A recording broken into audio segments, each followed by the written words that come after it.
As a professor of hotel management, I have developed a comprehensive step-by-step guide to mastering hotel sales negotiation. This methodology goes beyond intuition, offering a structured and analytical approach to closing deals and managing hotel capacity effectively.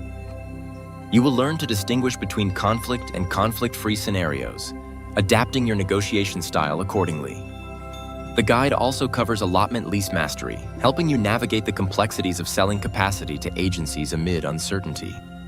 Most importantly, it equips you with a formal conversation scenario to handle tough questions and maintain control in any business meeting.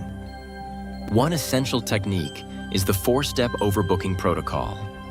This precise method resolves accommodation conflicts without losing guests or risking lawsuits, ensuring smooth operations even when demand exceeds supply.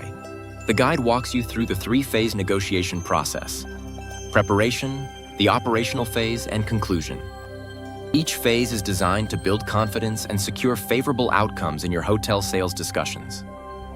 You will also master strategic pricing, setting initial proposals that allow room for concessions and speculative gain. Understanding the mandate rule is crucial. Knowing the negotiator's rank, whether director or sales officer, impacts final decision-making and negotiation success.